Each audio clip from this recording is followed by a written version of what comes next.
Good morning from Sacred Space at Titania's Realm. Today is Thursday, the 29th of January 2026. Nearly burned through the first month of the year. Time flew. Who knew? And speaking of time, it's 11:23 a.m. I decided to come out again in the garden. I've got the birdie boys outside. They're very happy. They were looking miserable this morning, looking at me, silently willing me to bring them outside. So they're quite happy. They're, both just climbing around the cage, and Kermie's preening, and I changed the paper on the floor of their cage, and I emptied out the paper on Kermie's old cage. I'm going to give it to Avril, whose friend Phoebe gave me the birds, because Avril said she needs a bigger cage for one of her birds, and I said, well, I'm not using that anymore now that I've got them to share the same cage space. And Kermie seems to be quite contented with this arrangement, so I'll give that cage to Avril and for her bird, and it all goes round and round and around about, helping each other out, which is lovely. So Rati's still finishing off cleaning the house, and it's very hot today. Temperature-wise, it's not that hot. It's 29 degrees, but it's humid, very humid. Or I feel hotter today somehow. Maybe it's the stress because the cotton on it's quite thick. I feel steamy. But it's a lovely, breezy, windy day, and the sky's blue with big, luxurious, fluffy clouds. And I feel a little bit calmer after, it took me most of yesterday to recover from the stress of being at the hospital the day before. I mean, the staff are lovely, don't get me wrong, they interrogate you a bit, but, after that, when you hold your ground with them, they're actually quite lovely. I don't know what the initial interrogation thing is about, actually. It's a bit odd. I've noticed it happens every time I present at a hospital, so it must be standard practice, or my Slavic face, I can never tell what it is. But anyway, no, I can't really complain. The staff were kind overall. They were quite kind. But because of my stress levels and my CPTSD activation, I was a wreck yesterday. I even got the tummy upset I predicted would happen. I was a bit of a wreck. I had to take to my bed to rest for an hour or so. So this getting older thing and feeling fragile, and then having CPTSD is really not for sissies, but every day is a new day, and a day in paradise, and a day to be co-created with the gods, and you just have to soldier on, people of Earth. Ooh, nearly dropped the glass. My beautiful Rati has learnt my funny little expressions or idiomatic delights. So when she arrived, I said hello and how are you? And we both looked at each other and we both said alive, which is my usual pattern. I laughed, and then she looked at me again. She said, another day in paradise. And I laughed. I said, now you talk like me. Learn to express yourself like me. But she is wonderful. She's a wonderful woman, and always smiling and joyful and happy. And I was telling her about the two women I met in the lift coming back from the hospital day before yesterday, and how gorgeous they were, and how sweet and kind. And so, life is pretty good, and you've got to, acknowledge the sweetness and the goodness when you encounter it as well. It's not all meant to be struggle and depression bombs and PTSD activation and negativity. You can't thrive in an environment where you're constantly battling your own mind and societal mores as well. Some days you've just got to cut yourself some slack and throw it in the fuck it bucket and laugh and live your best life, people of Earth. So on the subject of living our best lives, my beautiful, courageous, intrepid YouTube audience and subscribers and likers and commenters, to you all from Sacred Space at Titania's Realm, where it can be a bit of a hurdy-gurdy ride and you never know what you're going to get, just like a box of chocolates. But on the other hand, there's usually chocolate, although I devoured the last block of that chocolate that I started the day before. I made it last 2 days, which was very well behaved. And so there will be chocolate as long as I can afford some, and there will be joy and delight and magic and wonder and creativity. And yes, on the subject of creativity, I'm wearing my new bracelet I made, and I put my Corazon Sacred Heart charm on to match my earrings I made a long time ago to replace the lost one. And there you go, people of Earth. We've got the Sacred Heart energy with us from Mexico, even though I'm not Catholic and I don't worship that particular deity. I like the idea of the Sacred Heart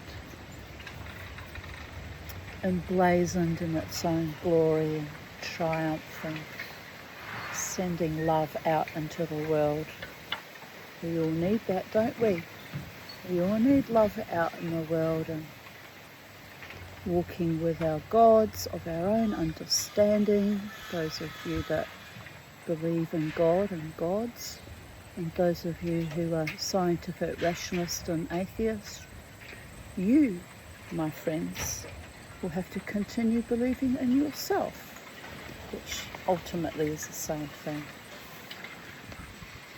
So it's just all anthropomorphic narratives and stories we tell ourselves, is it not?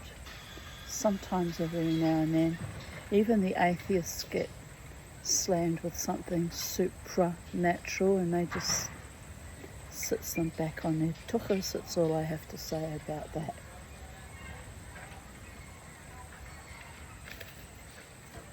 Right, so let us begin reading in chapter 8, the Tortoise Hills. Behind the villa there were a series of small hills that raised shaggy crests above the surrounding olive groves. They were hills covered with great beds of green myrtle, tall heather, and a patchy feathering of cypress trees. This was probably the most fascinating area of the whole garden, for it was overflowing with life. In the sandy paths, the ant-lion larvae dug their little cone-shaped pits and lay in wait to spatter any unwary ant that stepped over the edge with a bombardment of sand that would send it tumbling down to the bottom of the trap, to be seized in the ant-lion's larva's terrible pincer-like jaws. I don't think I've ever seen an ant-lion. Don't know if we have them here in Australia. I'll have to Google that later. I know one thing for certain. keep getting bitten by ants when I sit out here, but there's not been as many lately. It's odd. Probably too hot even for the ants. Right. In the red sandbanks, the hunting wasps were digging their tunnels and hawking low in pursuit of spiders. They would stab with their sting, paralysing them, and carry them off to serve as food for their larvae. Among the heather blooms, the great fat furry caterpillars of emperor moths fed slowly, looking like animated fur collars. Among the myrtles and the warm scented twilight of their leaves, the mantids prowled, heads turning this way and that as they watched for prey. Among the cypress branches, the chaffinches had their neat nests full of gawping, goggle-eyed babies, and on the lower branches, the goldcrests weaved their tiny, fragile cups of moss and hair, or foraged for insects, hanging upside down on the ends of the branches, giving almost inaudible squeaks of joy at the discovery of a tiny spider or a gnat, their golden crests gleaming like little forge caps as they flipped daintily through the gloom of the tree. I'm trying to think what a forge cap looks like. I'm trying to imagine blacksmiths, and they always wear a very heavy leather, jewellers do too. I have one for when I'm doing my casting and melting of stuff, to protect you from sparks that might fly. They wear heavy leather aprons. I don't know what a forge cap is. I don't remember seeing them wearing any particular kind of hat.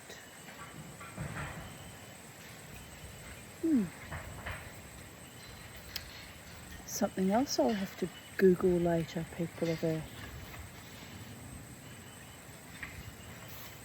Perhaps you might want to Google it later.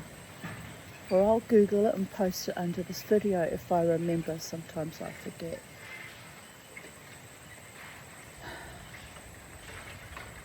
Kermie. Kermie's a good boy. Bobo's a good boy. They're very happy birds now. Very happy.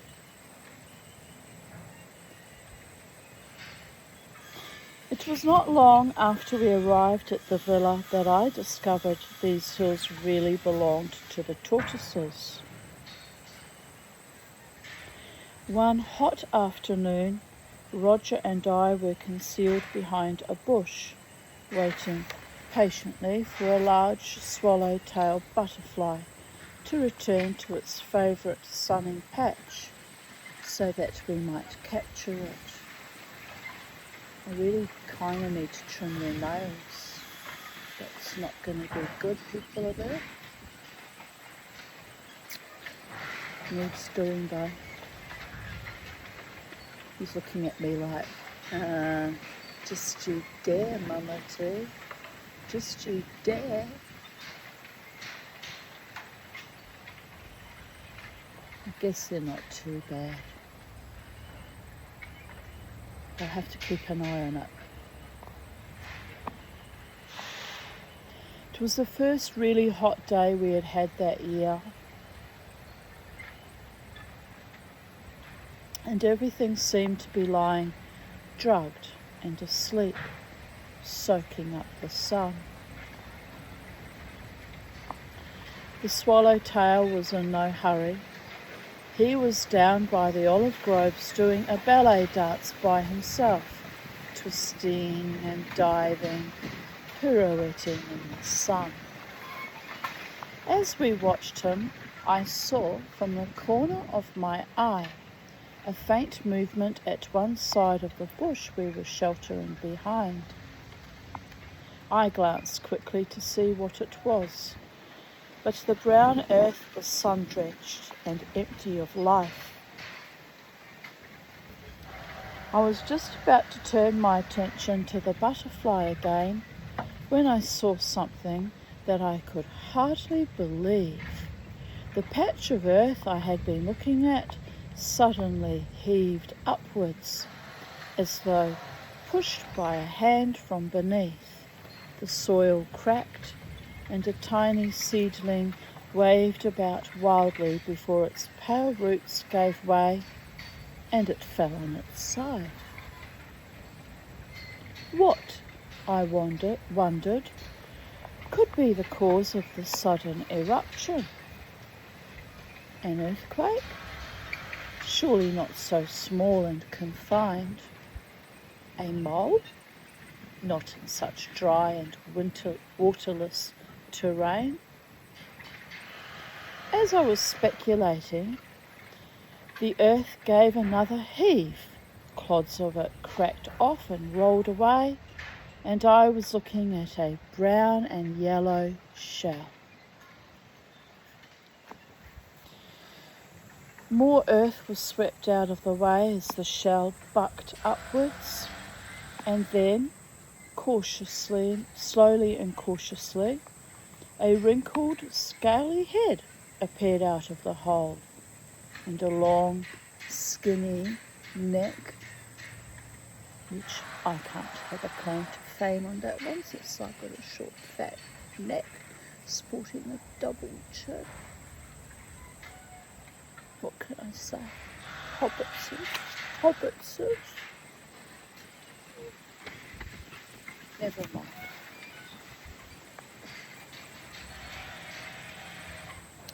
The bleary eyes blinked once or twice as the tortoise surveyed me.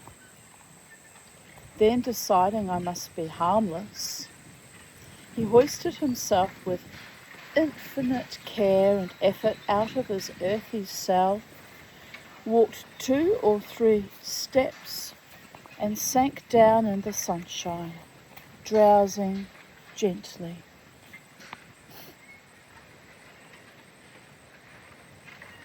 After the long winter, under the damp and chilly soil, that first sunbath must have been like a drink of wine to the reptile. His legs were spread out from his shell, his neck extended as far as it could, his head resting on the ground, with eyes closed. The creature seemed to be absorbing sunshine through every bit of his body and shell. Which, by the way, I might have to move because I'm in the sunshine too.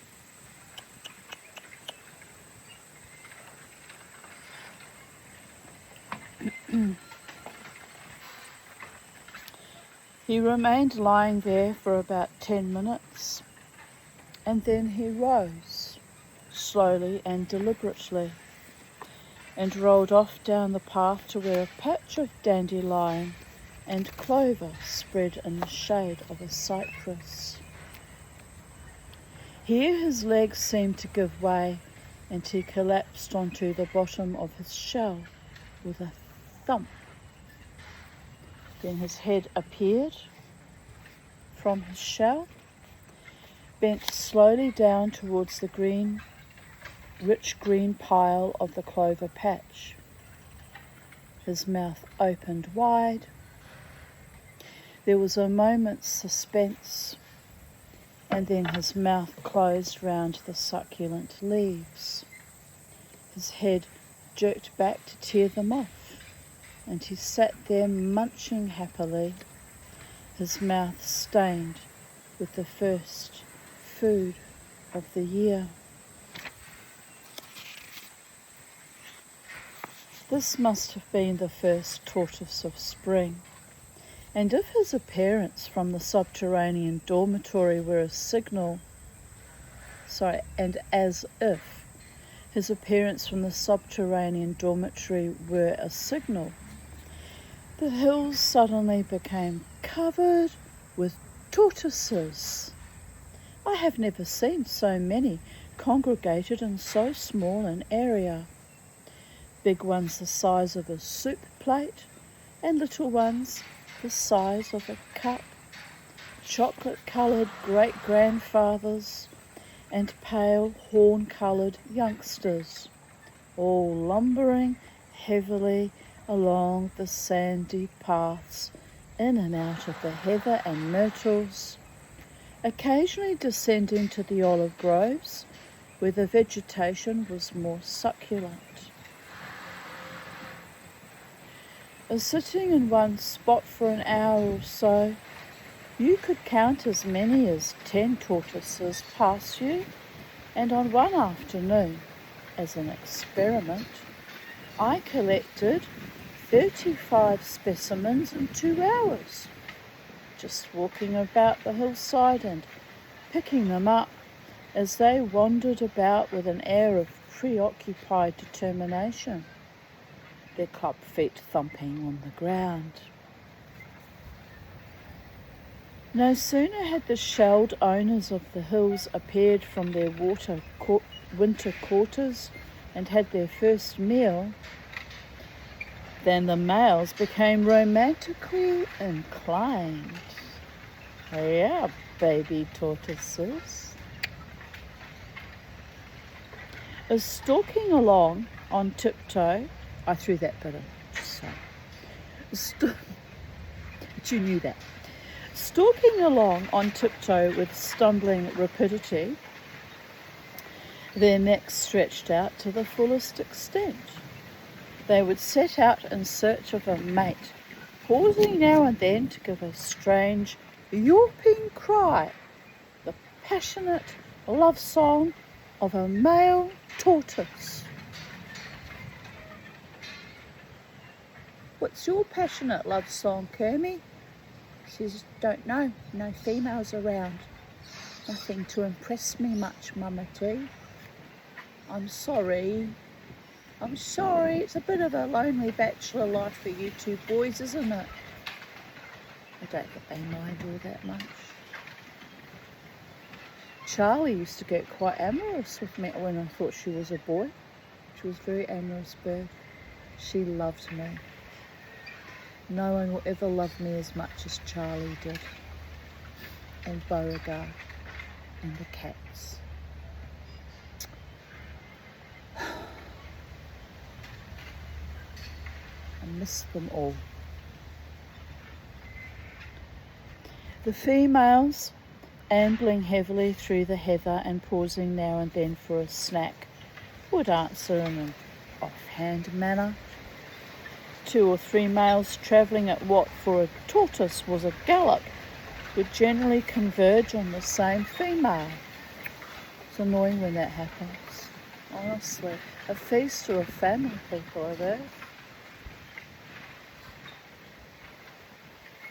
They would arrive out of breath and inflamed with passion, and glare at each other, their throats gulping convulsively. And then they would prepare to do battle. Now, these battles were exciting and interesting to watch, resembling all-in wrestling more than boxing, for the combatants did not possess either speed or the physical grace to indulge in fancy footwork. The general idea was for one to charge his rival as rapidly as possible, and just before impact to duck his head into his shell. The best blow was considered to be the broadside, for this gave the opportunity, by wedging yourself against your rival's shell and pushing hard, of overturning him and leaving him flapping helplessly on his back. If they couldn't manage to get in a broadside, any other part of the rival's anatomy did just as well, charging each other, straining and pushing, their shells clattering together occasionally taking a slow motion bite at each other's neck, or retreating into their shells with a hiss, the males would do battle.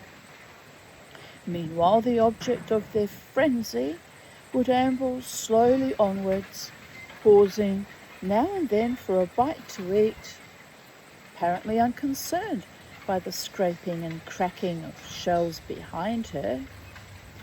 On more than one occasion, these battles became so furious that a male in a fit of misplaced enthusiasm would deliver a broadside to his lady love by mistake. She would merely fold herself into her shell with an outraged sniff and wait patiently until the battle had passed her by. These fights seemed to me the most ill-organised and unnecessary affairs, for it was not always the strongest tortoise that won. With good terrain in his favour, a small specimen could easily overturn one twice his size. Nor indeed was it invariably one of the warriors that got the lady, for on several occasions I saw a female wander away from a pair of fighting males to be accosted by a complete stranger who had not even chipped his shell on her behalf, and go off with him quite happily. He's probably a pacifist and thought the other two were nuts to scrabble over her like peasants. That's how I feel when, human males scrabble over me, which they were known to do back in the day. I'd go off with the quiet, gentle ones too. Not into that brutalist alpha male domination tactics. Right, there's a lot of things I'm not into, by the way. Trauma issues. You know how that always ends up. If they're nasty and aggressive for their courtship, what are they going to be like when they're with you? Alone in your house. By the gods.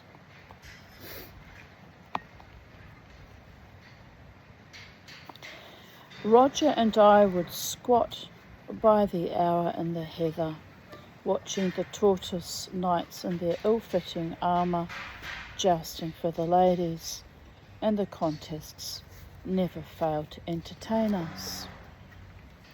As sometimes we would lay bets with each other as to which one was going to win, and by the end of the summer, Roger had backed so many losers that he owed me a considerable amount of money. Sometimes, when the battle was very fierce, Roger would get carried away by the spirit of the thing and want to join in, and I would have to restrain him.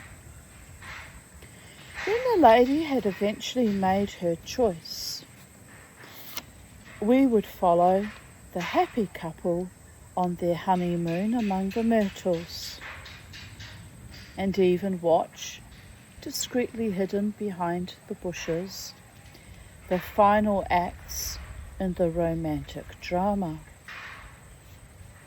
The wedding night, or rather day, of a tortoise is not exactly inspiring. To begin with, the female performs in a disgracefully coy manner and becomes heavily skittish in evading her bridegroom's attentions. She irritates him in this way until he is forced to adopt caveman tactics and subdues her maidenly antics with a few short, sharp broadsides. The actual sexual act was the most awkward and fumbling thing I had ever seen. The incredibly heavy-handed and inexpert way the male would attempt to hoist himself onto the female's shell slipping and slithering, clawing desperately for a foothold on the shiny shields, overbalancing and almost overturning. It was extremely painful to watch. The urge to go and assist the poor creature was almost overwhelming, and I had the greatest difficulty in restraining myself from interference. Once a male was infinitely more bungling than usual and fell down 3 times during the mounting and generally behaved in such an imbecile manner, I was beginning to wonder if he was going to take all summer about it.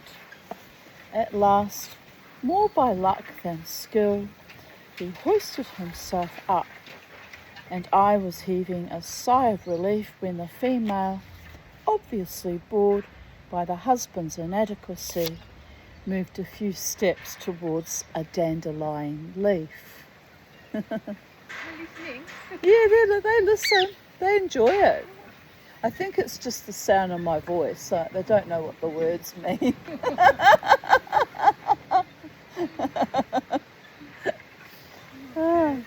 See you next week, inshallah. Yeah. Bye, buddy. Say bye, Auntie Rati. They're looking. See you soon. You got everything? Have a good week.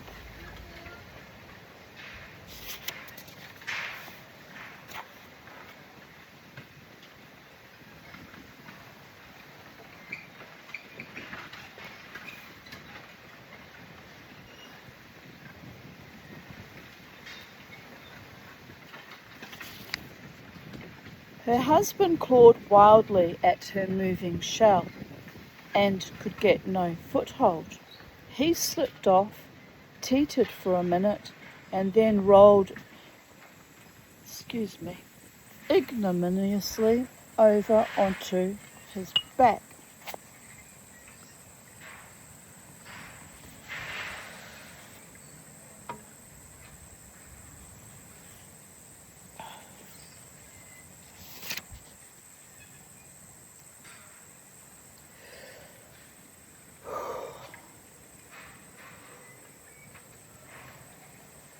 Sorry, I just suddenly have this ache in my chest. Not a pain, but like this, I can't describe it.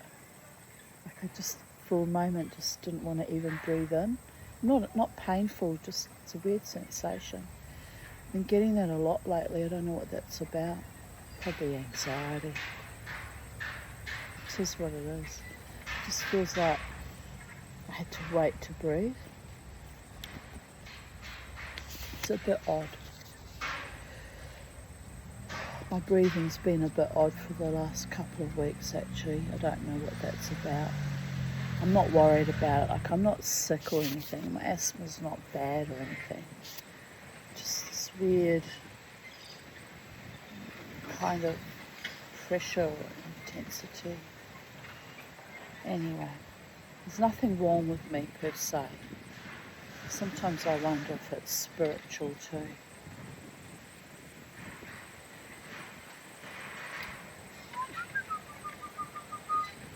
What are my little Betty boys doing? It's getting very windy, isn't it? Do you want to go back in the house? Or are you okay in the wind? He's looking at me. I think they're okay. Right.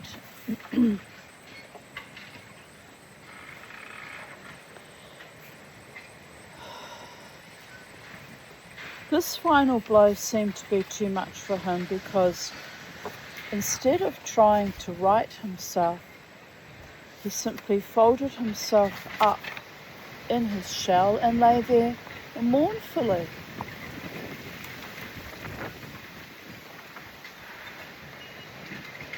That need to sigh a lot though. That was how I used to be when I was grieving a long time ago. I was just needing to take lots of deep breaths and sighing. But I'm not really grieving anymore, am I? don't think I am. It's like it's all dealt with and done with, and I've accepted my current situation. Maybe it's a delayed grief response though. I can sometimes have a delayed reaction. But I don't feel unhappy today. I just feel relieved to not be in hospital hanging around. I really didn't like being in hospital. Don't like it. Not even having to wait around. It's a weird environment for me. It's because as a child I was really badly abused when I was in hospital when I was very ill, with a broken arm and the viciousness. One of the nurses turned me over, pulled my knickers down and slapped my bare ass and told me to stop crying because I was disturbing all the other children when I was in there with was it with my broken arm? No, when I was in there when I had concussion. That's right. They kept me overnight for observation. So it was after I smashed my head on the Sunday school wooden gate. Some little boy threw the gate into my head. Heavy timber gate. How old was I then? 6. A lot of very bad things happened to me between the ages of 4 and 7. Probably the most dangerous years of my life. The gate incident at Sunday school. At 4 I had whooping cough and measles. Nearly died of that. The bacterial meningitis at Rotorua incident. Nearly died of that. Literally those 2 occasions I was very close to death. I was very conscious of it even though I was a child. The broken arm when I was 7, child sexual abuse from 6 to 7 3/4.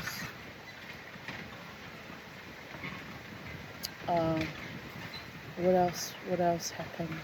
Oh yes, the very bad fall when I had the bad cut to my knee. Again when I was 7. 7 was the worst year of my life, my 7th year. Really bad, so many awful things happened to me. Accidents and then the very bad car accident we had when I was 7 too. Should have by rights died in that. Even the policeman that came saw the state of our car and heard the witnesses tell him how we spun 3 times. He said you should have not have survived that car accident. All these things that happened, and here I am, 60 and a half years old, reading stories to you on YouTube, people of Earth. It's a living, isn't it? Right, not that I get paid for it, but, I'm grateful for having an avenue to tell my stories and read my stories and enjoy my best life out in the garden. And the birds appreciate it. Some of my subscribers and audience appreciate it too and occasionally let me know. So thank you to you kind souls that tolerate my weird and quirky and unusual ways and my continued thriving and coexistence on this planet. Right, where did I segue?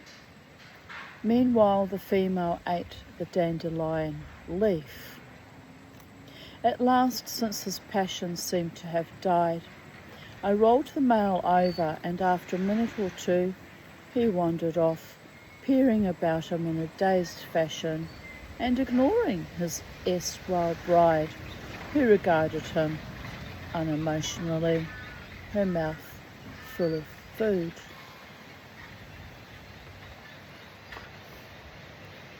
As a punishment for her callous behaviour,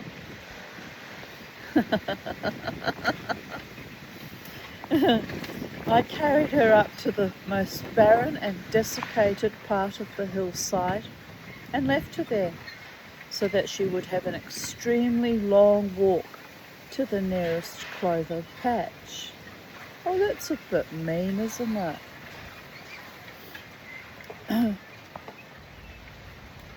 I came to know many of the tortoises by sight. So closely and enthusiastically did I watch their daily lives. Some I could recognise by their shapes and colours, others by some physical defect. A chip from the edge of a shell, the loss of a toenail, and so on. There was one large, honey and tar-coloured female who was unmistakable, for she had only one eye. I got on such intimate terms with her that I christened her Madame Cyclops. She came to know me quite well, and realising that I meant her no harm, she would not disappear into her shell at my approach, but stretch up her neck to see if I had brought her a titbit in the shape of a lettuce leaf or some tiny snails of which she was inordinately fond. Who just flew in? Oh, hello, Mr. Crow. She would roll about her business quite happily while Roger and I followed her, and occasionally, as a special treat, we would carry her down to the olive groves for a picnic lunch on the clover. Are you enjoying the stories too, Mr. Crow?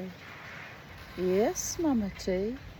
He's annoyed because I've emptied his bath and he wants fresh water, and I need to fill it up, but it had to be changed. You need fresh water, Mr. Crow.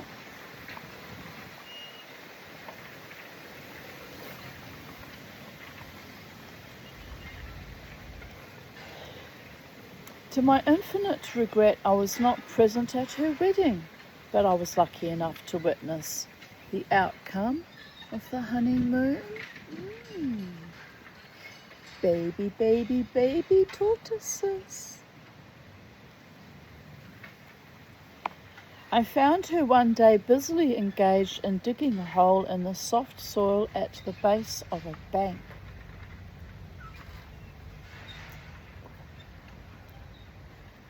She had dug to a fair depth when I arrived and seemed quite glad to have a rest and a little refreshment in the shape of some clover flowers. A streak of light going across the camera frame. There we go. That's better, isn't it?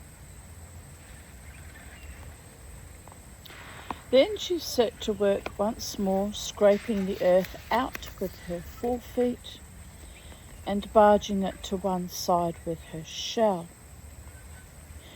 Not being quite certain what she was trying to achieve, I've got a craving for hot chips. I've been good actually, I haven't had any in ages. About 2 weeks. Been a very good mama too. I wonder what that craving suddenly is about. Need to have some lunch, that's what it's about. Right, where were we? Interrupted by my own food cravings. Then she set to work again, scraping the earth out with her forefeet and barging it to one side with her shell. Not being quite certain what she was trying to achieve, I did not attempt to help her, but merely lay on my stomach in the heather and watched. After some time, when she had excavated quite a pile of earth, she carefully scrutinized the hole from all angles and was apparently satisfied. She turned round, lowered her hind end over the hole, and sat there with a rapt look on her face while she absent-mindedly laid 9 white eggs. I was most surprised and delighted, and congratulated her heartily on this achievement, while she gulped at me in a meditative sort of way. She then proceeded to scrape the soil back over the eggs and pat it down firmly by the simple method of standing over it and flopping down on her tummy several times.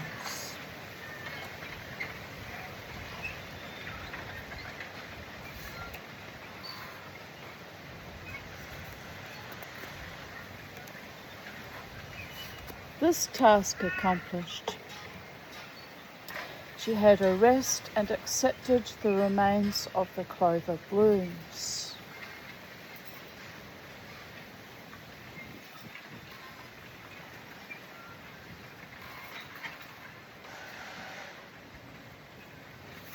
You're such good birdie boys. You really are very good birds. Mama T loves you. Yes, she does. Right, where were we? I found myself in an awkward position, for I dearly wanted one of the eggs to add to my collection. I did not like to take it while she was there, for fear that she might feel insulted and perhaps dig up the remaining eggs and eat them, or do something equally horrible. Why do human beings always have to interfere with other creatures' babies? We wouldn't like it if it was done to our own. Oh, gods.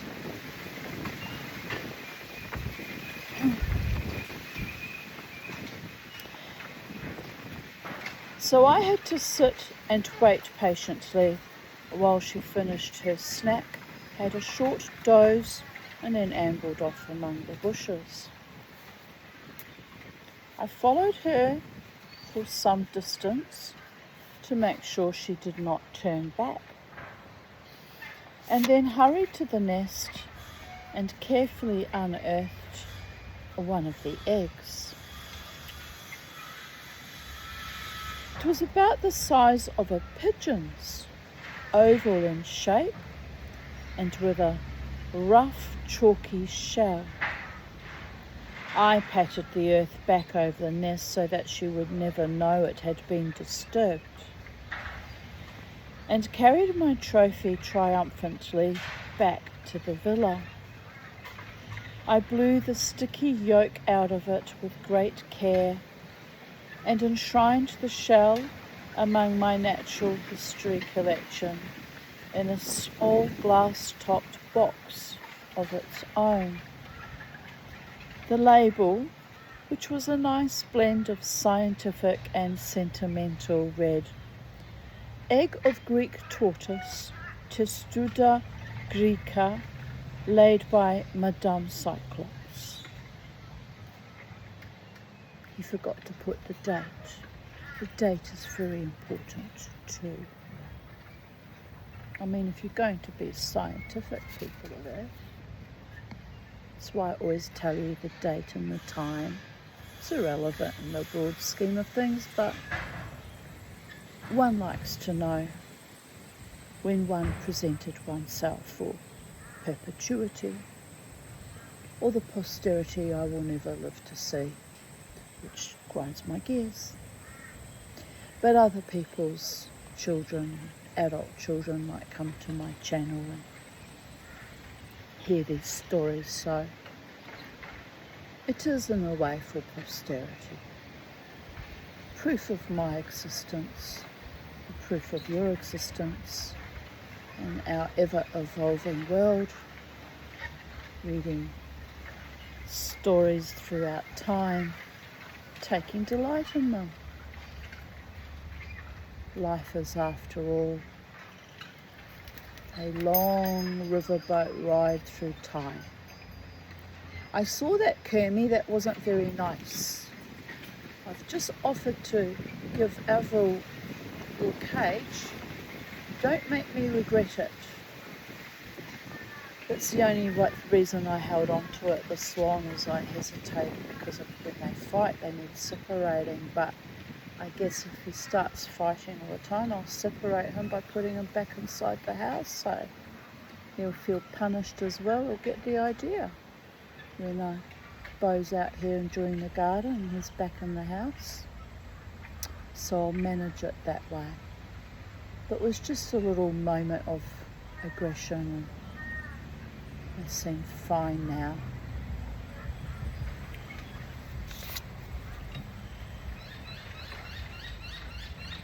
You're fine, aren't you, birdie boys? Little Bo! Little Bo, you gotta stand up for yourself, little Bo. Don't let him bully you. You have to be small and mighty like the Tanya.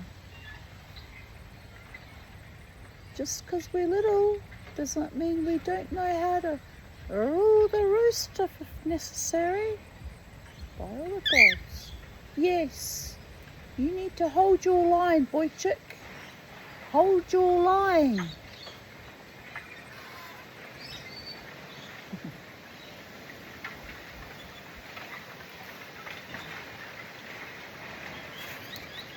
They really are quite sweet, the two of them. What you doing, Cammy? Are you getting fractures? It's because of the wind. The wind makes people and birdies and pussycats and horses and cows and dogs feel a bit fractious.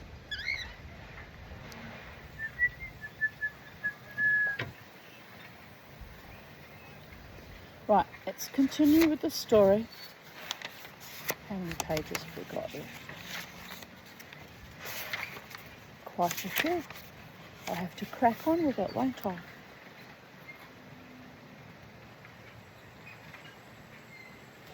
Throughout the spring and early summer, while I was studying the courtship of the tortoises, the villa was filled with an apparently endless stream of Larry's friends. No sooner had we seen one lot off and sighed with relief than another steamer would arrive, and the line of taxis and horse carriages would hoot and clatter their way up the drive, and the house would be filled once more. Sounds like great fun to me. It'd be lovely to go on holiday with your friends and stay with them on an island like Corfu. If I could afford it, I'd be doing that too.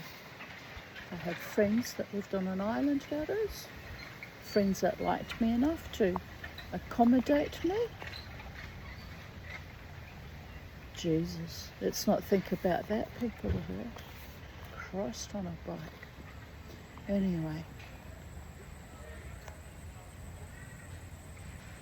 I kind of knew my friendships were all devolving when they stopped inviting me to their homes, and just acted weird if I said I might like to come over. And what the fuck is that about actually?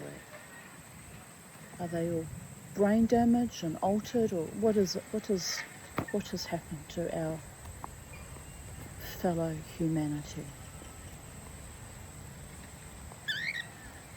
Anyway, I won't worry too much about it. I'm going out with Robin and Peter to a musical afternoon at the Morrison Hotel on Sunday, so that should be lovely. And I have a frozen grin because they've already suggested that they're going to introduce me to someone. But look, it doesn't hurt to be friends, does it? I don't like being set up on, with romantic illusions. It's a trigger for me, one of my major triggers actually, because of the way I've been treated in the past. Even my husband was a fucking blind date, for the love of all the gods. Anyway, try not to think about any of all of that. How I was groomed and lured into fucking terrible situation ultimately.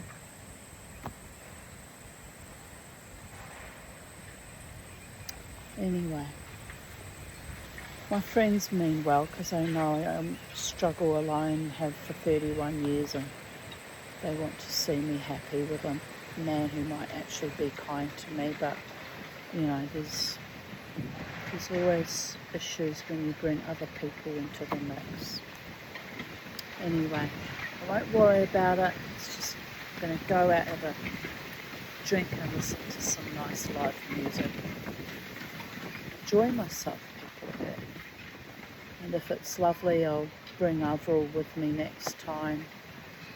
And she can enjoy herself too. And, you know, it's a once a month event, so it's not that difficult to show up once a month in all your blazing glory and be salubrious and delightful. And I might meet people on my own terms where I'm not being set up, which will be more organic and natural and less anxiety provoking. So there is that.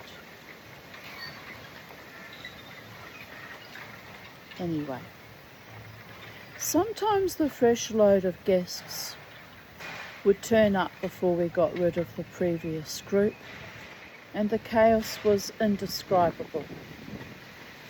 The house and garden would be dotted with poets, authors, artists and playwrights, arguing, painting, drinking, typing and composing. Sounds like a very bohemian, creative, artistic group of people. I would have loved that. I would have loved to have been a bohemian back in the day. The true bohemians that lived like that would have been fabulous. And I like quirky and unusual people who are inclusive and fun and interesting to talk to,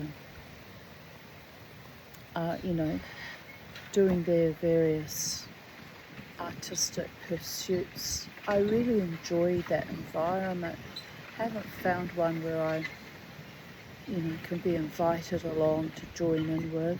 Haven't found it.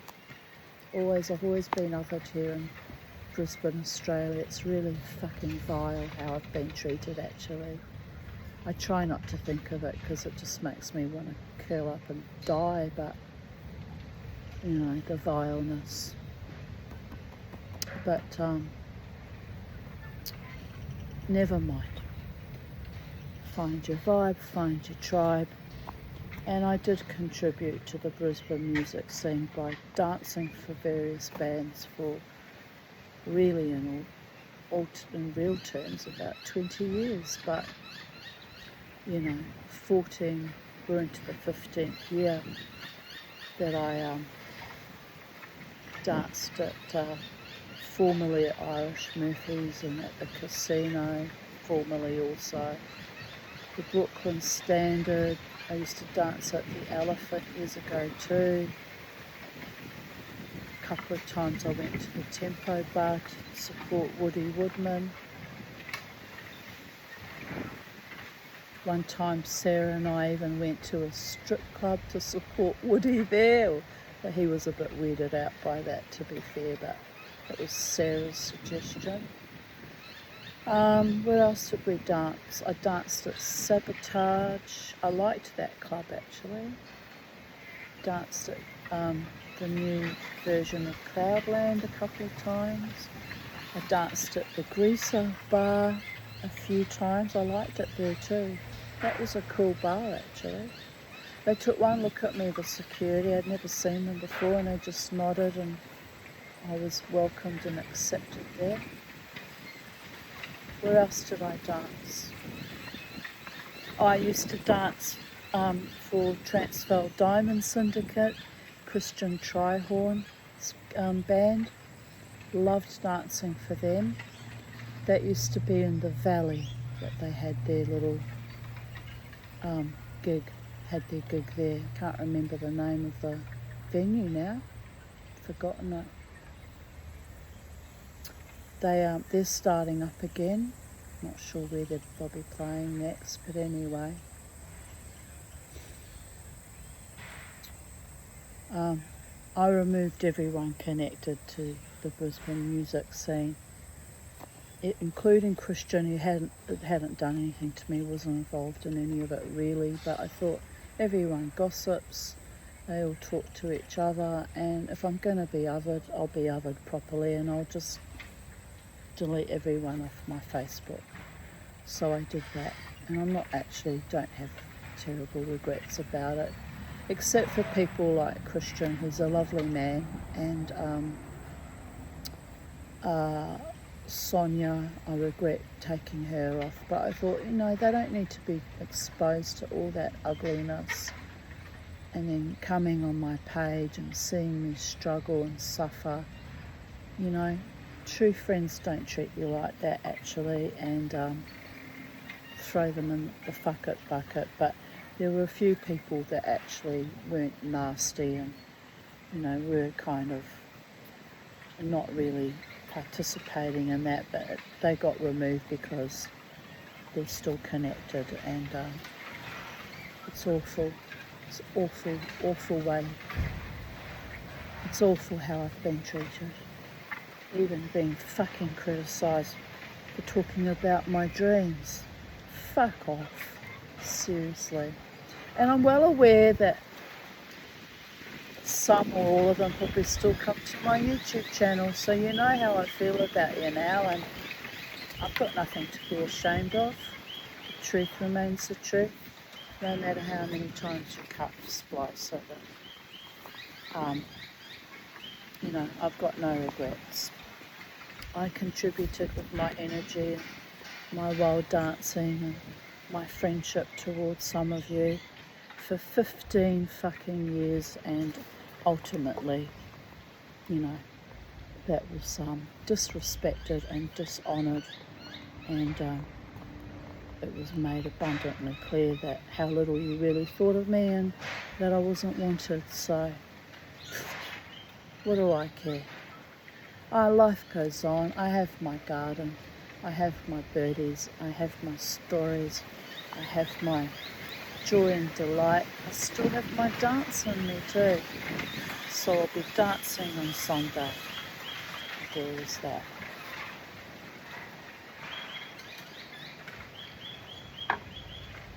You can't destroy a shaman and her need to dance, people of Earth. Ultimately, it's not just for my physical well-being with exercise, but it's the way I pray to my gods. And if you go back and look at the Tanya's shenanigans, I can dance here alone in my house just as joyously and wildly as I do out in the public realm, in pubs and clubs for live bands.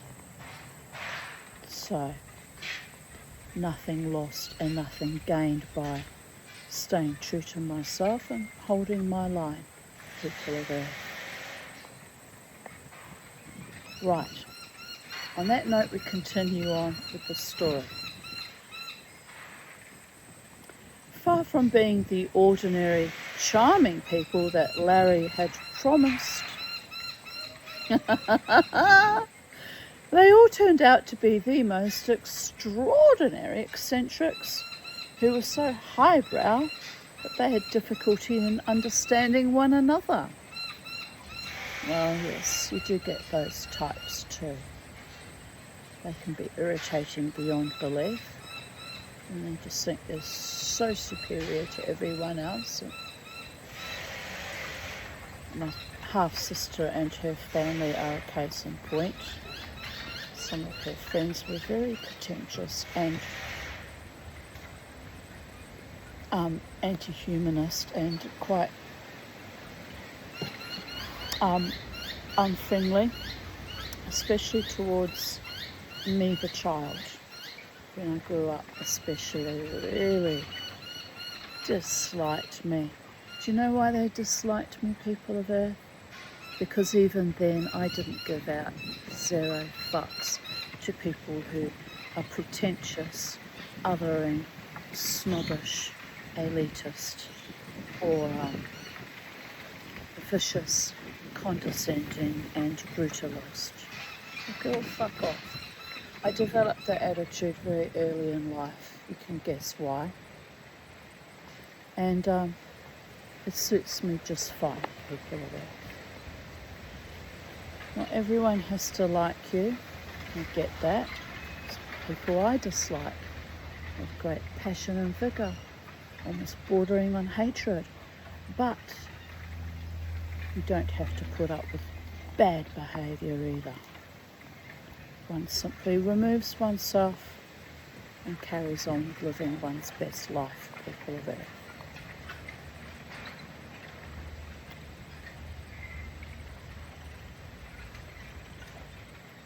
So yes, one of the first to arrive was Tortoise, an Armenian poet, a short, stocky individual with a swooping eagle nose. A swooping eagle nose. A shoulder-length mane of silvery hair, and hands bulbous and twisted by arthritis. Bless.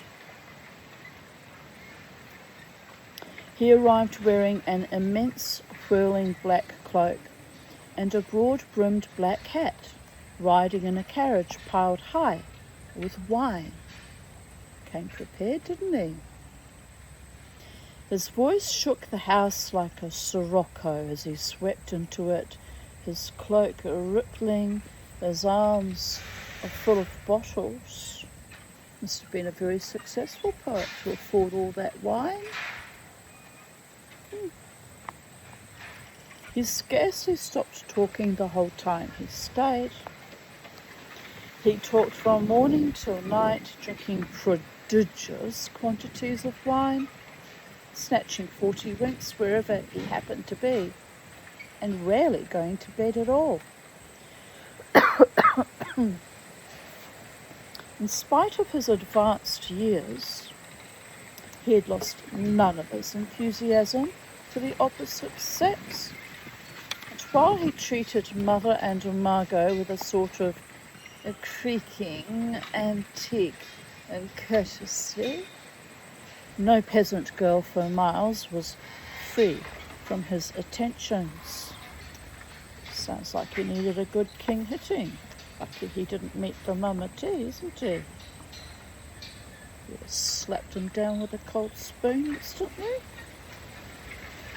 Interesting that he respected his hostesses, though. So he really knew it was bad behaviour. He would hobble through the olive groves after them, roaring with laughter, shouting endearments, his cloak flapping behind him, his pocket bulging with a bottle of wine. Sort of reminds me a bit of Count Dracula. All that flapping and seduction. There's an art form to it. If it's done well, any woman is yours, men are there. Very few know how to do it well, though. They just generally make bloody pests of themselves, or stalk, or, behave badly. But as my mother used to say, she would know since she was so generous with her pots, there is a lid for every pot, darling. Dear goddess. Some very ill-fitting lids she settled for too, I might add. Completely inappropriate they were. Anyway, we won't think about that. Even Lucrezia was not safe. It had her bottom pinched while she was sweeping under the sofa. This proved something of a blessing, as it made her forget her ailments for a few days and blush and giggle kittenishly whenever Zatopek appeared. Eventually Zatopek departed as he had arrived, lying back regally in a cab, his cloak wrapped round him, shouting endearments to us as it clopped off down the drive, promising to return soon from Bosnia and bring some more wine for us. He was Armenian. Why was he living in Bosnia? I suppose it's as good a place as any, isn't it? Maybe that's where they paid him the best for his poetry, or his bottom pinching, or one or the t'other. My mother had her bottom pinched at the top of the escalator in a German shopping centre when we were in Germany in 1973 by a Turk. She got such a shock, she literally fell down all the stairs and was quite badly bruised actually. She was outraged. For months and years we heard about that Turk. I said, how do you even know he was a Turk? Did you see him pinch your bottom? She said, I looked back and saw him. He was a Turk. Apparently the Turks are quite fond of pinching the bottoms of German women living in Germany. By the gods.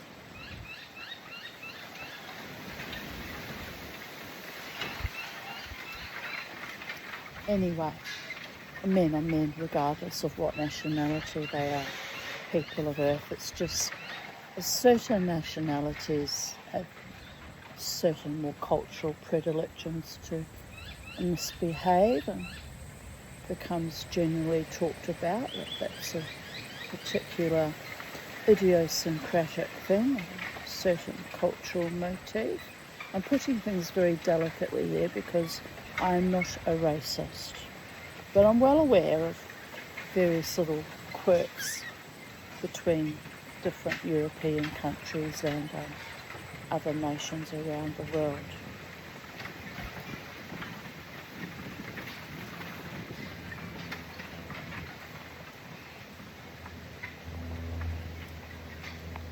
For example, the French like to kiss you on both cheeks.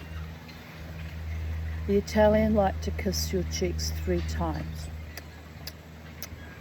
And that's harmless enough. I'm not opposed to cheek kissing. I kiss cheeks myself. But when it comes to bottom pinching and slapping, or as happened at the Brooklyn Standard, a female trying to insert her fingers into one's vulva, that's when I get violent, people of Earth. Do not sexually assault people, especially the sexual assault, or make a pest of yourself involving the bottoms or lower parts of our anatomy. It's just foul. Right. I mean, if you're close friends with someone, you might jokingly give a little slap on the bottom, gentle little pinch, just for a joke. But then they know it's a joke because you're laughing with each other, and it's a joke between women sometimes. But when it becomes a cross-gender divide and assault, people of Earth. Anyway,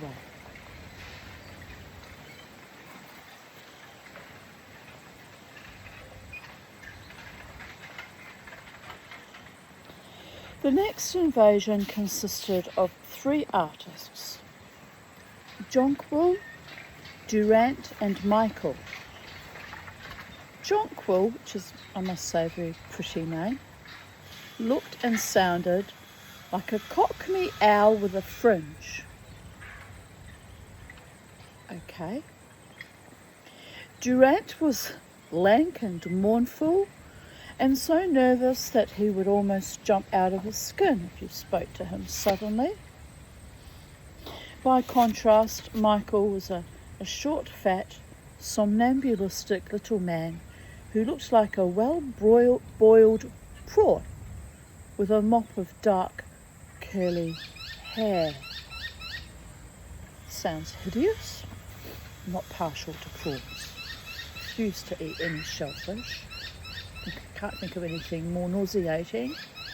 So a man that looks like a prawn would be told by me, "Move along, nothing to see here." Can't stand hideous people surrounding me either. You know, I'll be polite because everyone deserves basic courtesy and respect. If they try to slather over me, they get told to naff off. Not just hideous people, but good-looking people too. Slathering and indecent behaviours just make my blood run cold. Right. These three had only one thing in common, and that was a desire to get some work done. Jonquil, on striding into the house for the first time, made this quite clear to a startled mother. "I didn't come for no bleeding holiday," she said severely. "I came to get some work done, so I'm not interested in picnics and such, see?" What an ungracious little beast. I would have said, "Naff off, get off my turf, go away now."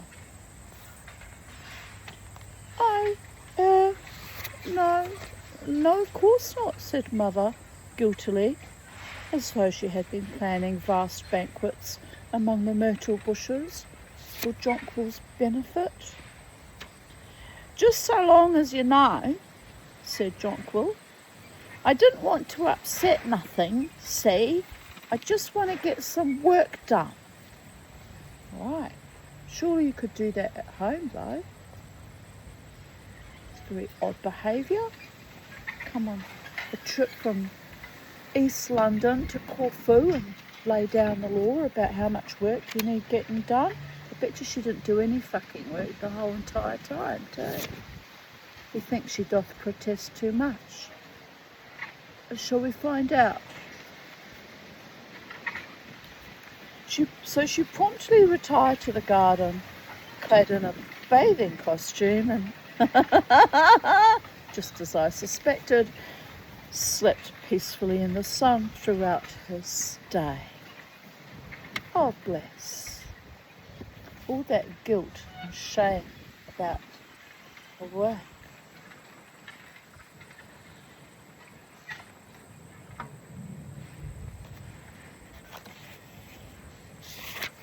Durant informed us.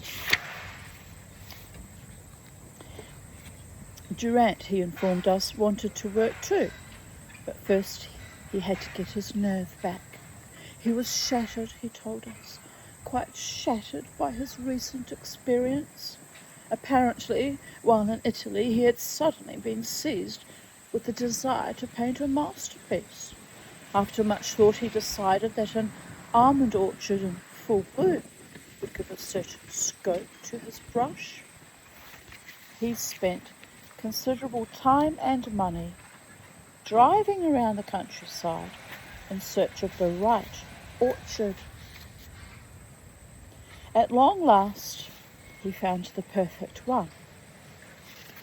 The setting was magnificent and the blooms were full and thick.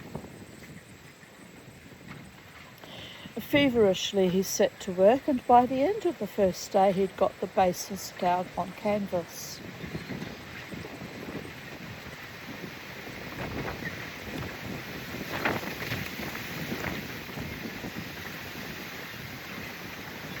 It's getting a bit blustery, isn't it, my boys? Yes, Mama T.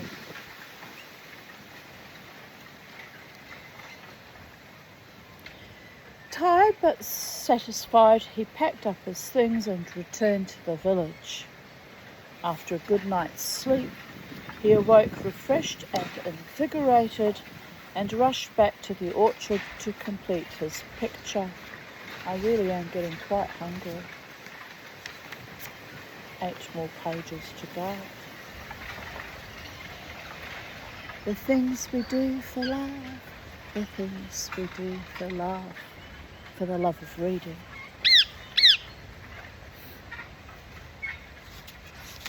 On arrival there, he was struck dumb with horror and amazement, for every tree was gaunt and bare, while the ground was thickly carpeted with pink and white petals.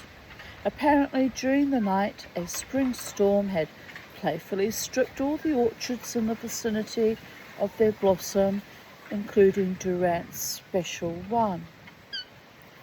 "I was stricken," he told us, his voice quivering, his eyes filled with tears. "I swore I would never paint again, never. But slowly I am recovering my nerves. I am feeling less shattered. Sometime I will start to paint again." On inquiry, it turned out that this unfortunate experience had taken place 2 years previously, and he had still not recovered.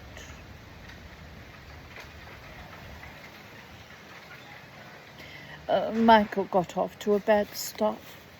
He was captivated by the colouring of the island and told us enthusiastically that he would begin work on an immense canvas that would capture the very essence of Corfu.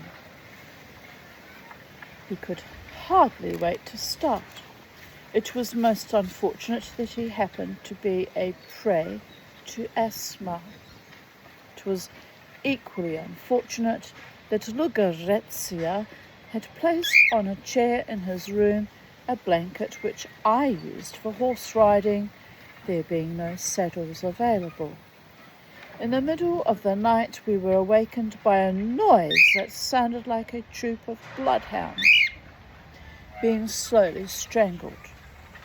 Assembling sleepily in Michael's room, we found him wheezing and gasping, the sweat running down his face.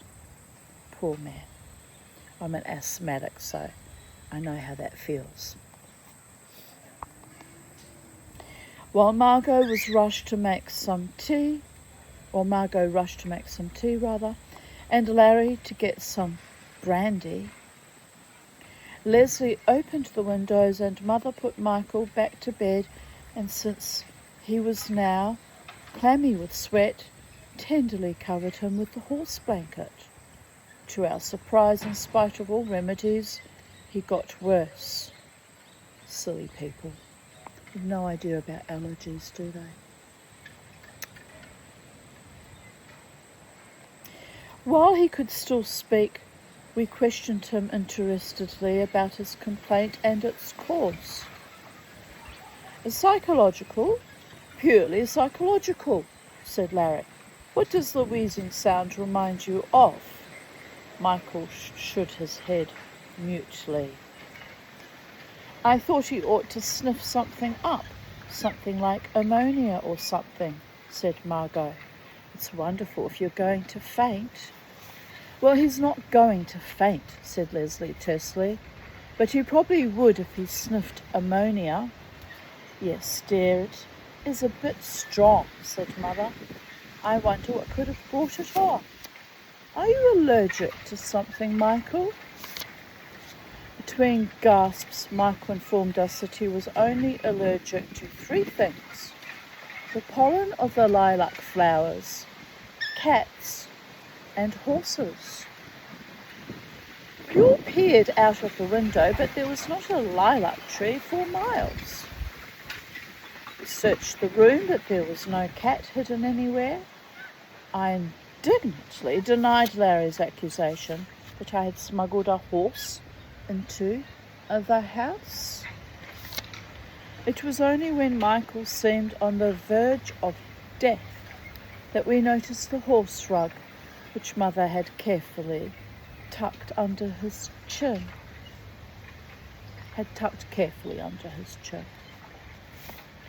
This incident had such a bad effect on the poor man that he was quite unable to put a brush to canvas during his stay. He and Durant lay side by side in deck chairs, recovering their nerve together. We are very sensitive, we asthmatics, not just to, our breathing apparatus, but we are usually quite nervy as well. Well, it does grind on the nerves when you constantly, with regular monotonous regularity, almost die of not being able to breathe. Mine's been pretty good the last 12 months, very good, almost excellent in fact. I haven't used an inhaler in all this time, except on a few rare occasions. But it's been a bit bad the last couple of weeks. I'll have to keep an eye on that. Nothing so bad that it required Ventolin, but lots of, as I said, feeling of some kind of congestion going on.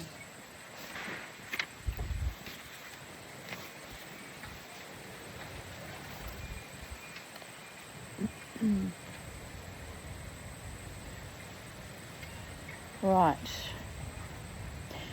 While we were still coping with these three, another guest arrived in the shape of Melanie, Countess di Toro.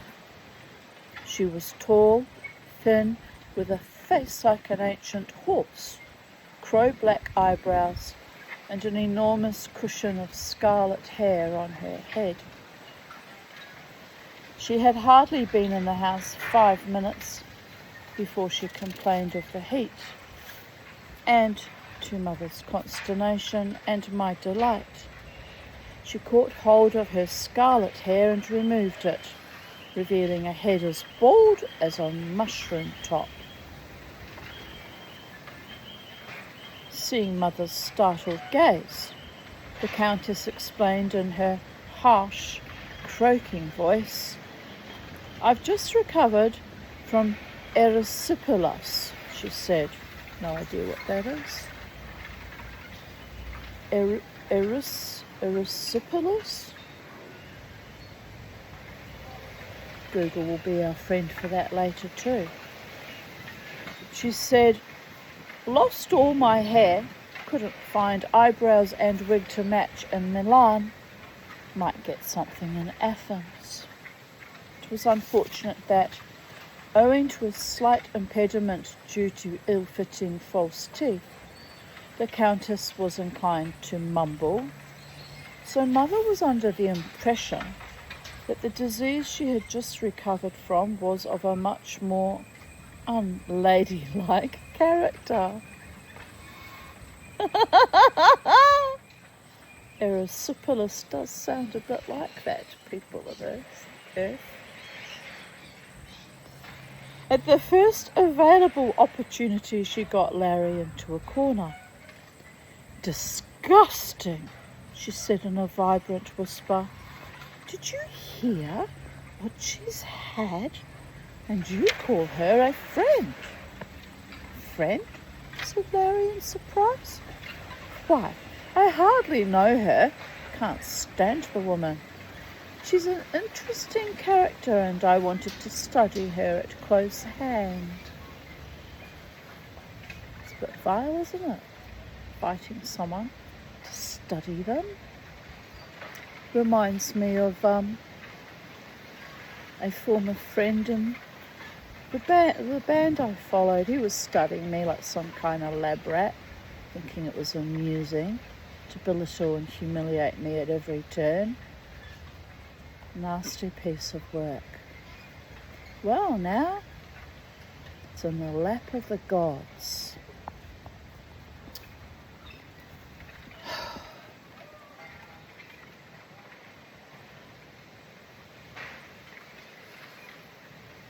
Right.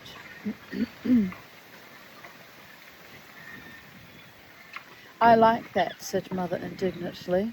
"So you invite that creature here, and we all catch some revolting disease while you take notes. No, I'm sorry, Larry, but she'll have to go." "Oh, don't be silly, Mother," said Larry irritably. You can't catch it, not unless you intend to share a bed with her. Don't be revolting, said Mother, glaring. I won't stand that obscene person in this house. They argued in whispers for the rest of the day, but Mother was adamant. Eventually, Larry suggested asking Theodore out to getting his opinion on the matter, and to this Mother agreed. So a note was dispatched asking Theodore to come out and spend the day. His reply, accepting the invitation, was brought by a carriage in which reclined the cloak-swathed form of Zatopek, who, it turned out, had drunk a farewell of prodigious size to Corfu, got on the wrong boat, and ended up in Athens. As by then he had missed his appointment in Bosnia. Oh, so he only had an appointment there, he wasn't living there. Right, okay. He had philosophically boarded the next vessel back to Corfu, bringing with him several crates of wine. Theodore turned up the next day, wearing, as a concession to summer, a Panama instead of his usual Homburg. Before Mother had a chance to warn him about our hairless guest, Larry had introduced them. A doctor, said Melanie, Countess de Toro, her eyes gleaming. How interesting. Perhaps you can advise me. I've just had erysipelas. Aha, really? Said Theodore, eyeing her keenly. Which treatment did you have? You probably misheard her too. They embarked on a long and technical discussion with enthusiasm, and it was only the most determined efforts on Mother's part that got them away from what she still considered to be an indelicate subject. Really, Theodore's as bad as that woman, she said to Larry. I do try and be broad-minded, but there is a limit, and I don't think things like that should be discussed at tea. Later, Mother got Theodore alone, and the subject of the Countess's disease was explained.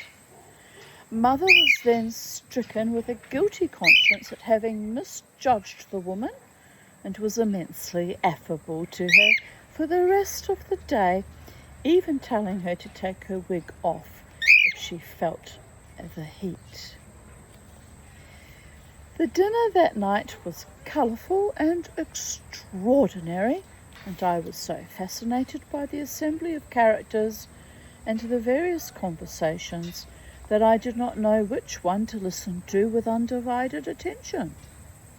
The lamps smoked gently and cast a warm, honey-coloured light over the table, making the china and glass glitter, and setting fire to the red wine as it splashed into the glasses. But, dear boy, you have missed the meaning of it. Yes, you have, Zatopek's voice booming out, his nose curving over his wine glass. You cannot discuss poetry as if it were house painting. So I says to him, I'm not a bleeding drawing for less than a tenner a time, and that's dirt cheap. I'm not doing a bleeding drawing, dear goddess. I was so excited about the Cockney accent that I did so badly that I missed a word. What shall we do about that? Carry on. Carry on, people of Earth. And the next morning I was paralyzed, shocked beyond everything. Thousands of blossoms bruised and torn. I say I will never paint again. My nerves have been shattered. the whole orchard gone, Phuit, like that. And there was I. And then, of course, I had the sulphur baths. Ah, yes, though mind you, I think the bath treatment is a little, you know, a little overrated. I believe that 92% of sufferers, the plates of food piled like volcanoes, steaming gently, the early fruit in a polished pile in the centre dish, Lucrezia hobbling round the table, groaning gently to herself, Theodore's beard twinkling in the lamplight, Leslie carefully manufacturing bread pellets to shoot at a moth that hovered round the lamps, Mother ladling out the food, smiling vaguely at everyone, and keeping a watchful eye on Lucrezia. Under the table, Roger's cold nose pressed hard against my knee in mute appeal. Margot and the still wheezing Michael discussing art. But then I think that Lawrence does that sort of thing so much better. He has a certain rich bloom, as it were. Don't you agree? I mean, take Lady Chatterley, eh? Oh yes, quite. And then, of course, he did wonderful things in the desert, didn't he?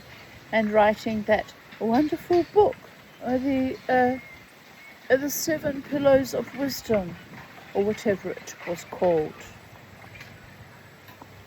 They've mixed up the Lawrences there. They've mixed up D.H. Lawrence with T.E. Lawrence. Never mind. Lawrence. Right. Larry and the Countess discussing art, but you must have the straightforward simplicity, the clarity of a child's eyes. Take the finest fundamental verse. Take Humpty Dumpty. Now there's poetry for you. The simplicity and freedom from cliches and outdated shibboleths. Shibboleths. Here's a word you don't hear very often.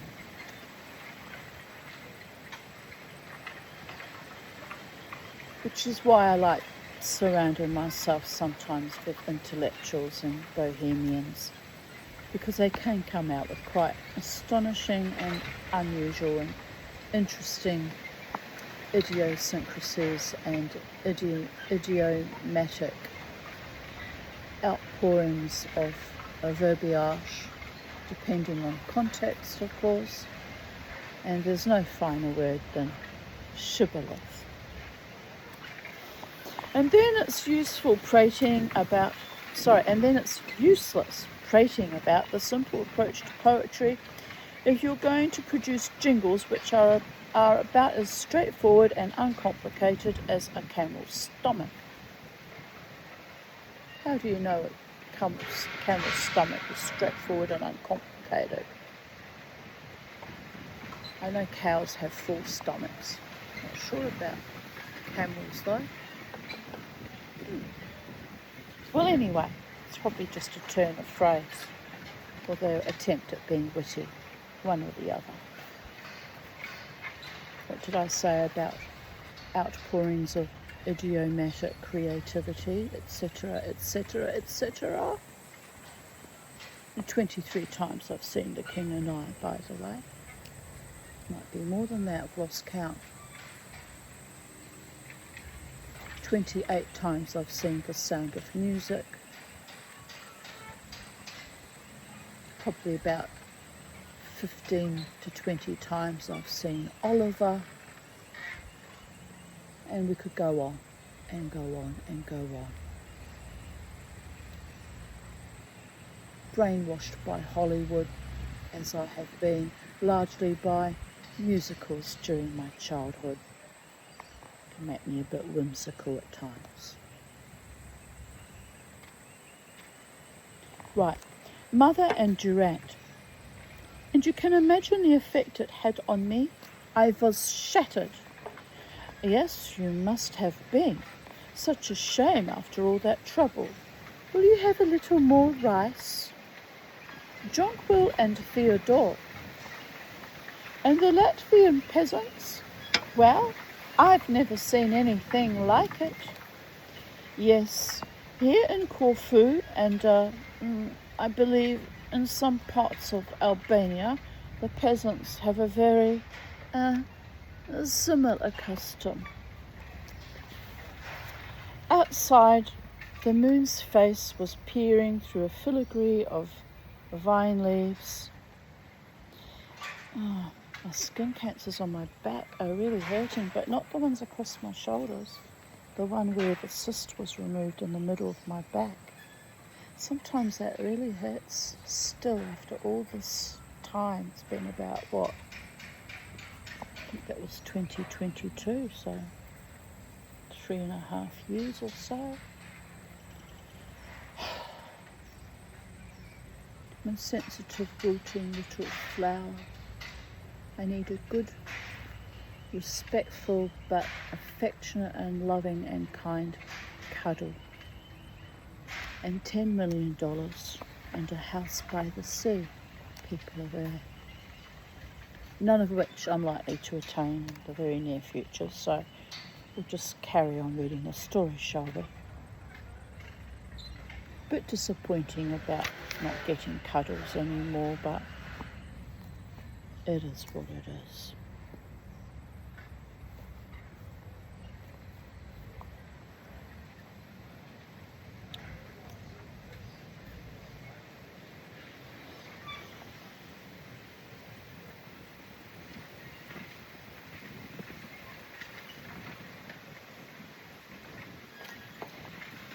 Outside, we'll read that. We'll read it again, damn it. Outside, the moon's face was peering through a filigree of vine leaves, and the owls were giving their strange, chiming cries. Coffee and wine was served on the balcony between the fine, shaggy pillars. Larry strummed on the guitar and sang an Elizabethan marching song. This reminded Theodore of one of his fantastic but true Corfu anecdotes, which he related to us with impish glee. As you know, here in Corfu, nothing is ever done the correct way.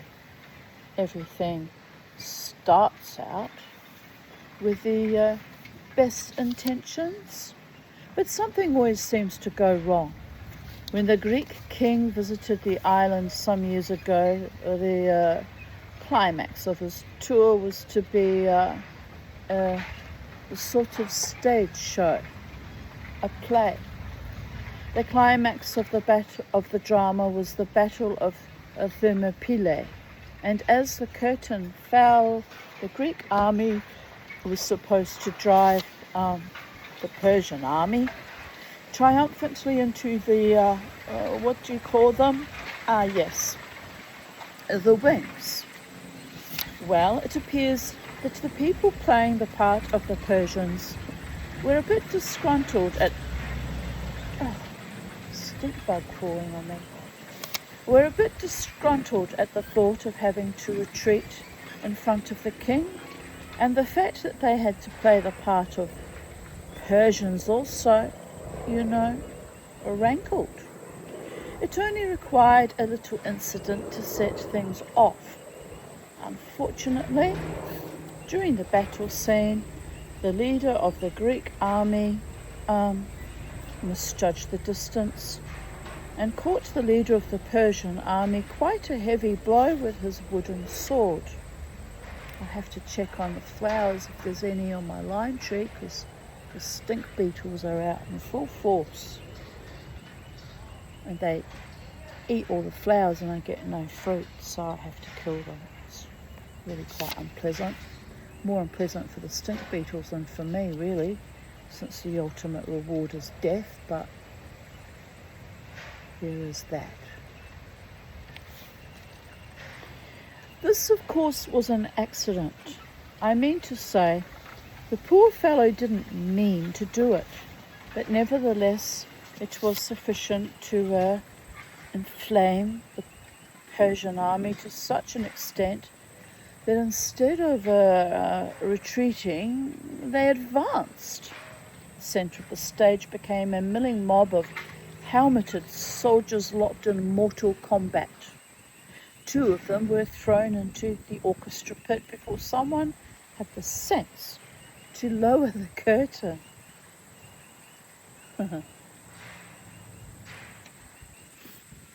The king remarked later that he had been greatly impressed by the realism shown in the battle scene. The burst of laughter sent the pale gecko scuttling up the wall in alarm. "Theodore," Larry laughed mockingly, "I'm sure you made that up." No, Theodore protested. "It's quite true. I saw it myself." "It sounds the most unlikely story." "Here in Corfu," said Theodore, his eyes twinkling with pride, "anything can happen."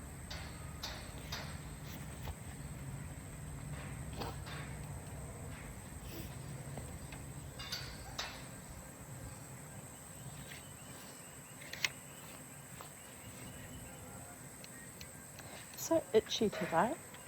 My nose is itchy and oh well, it is what it is.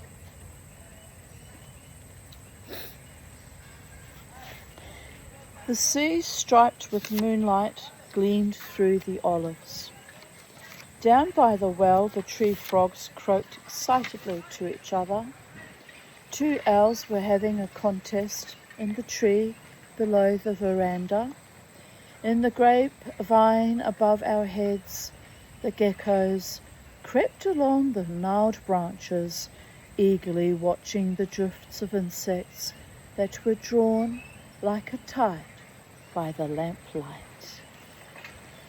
And thus concludes Chapter 8, The Tortoise Hills. And all being well, Mama T being well, life being well. Tomorrow's Friday, is it not? Yes, tomorrow's Friday. I'll be back with Chapter 9, The World in a Wall. Let's see how long that one is. Also fairly longish. So it is what it is, people of Earth. I'm very tired now. I'm going to go have lunch, and late lunch because it's late now. Have a little lie down, I think. What else can one do? One has performed one's function, and one can then relax, people of Earth. Relax. So wherever you are in the space-time continuum, have a beautiful, bright, blessed day. Be good and kind to each other. Be authentic and genuine at the very least. Suffer no fools. Tolerate no inclement tools. Never ever let the bastards grind you down, and live your very best life with harm to none and competition with none. So it is done. Goddess bless. Bye for now.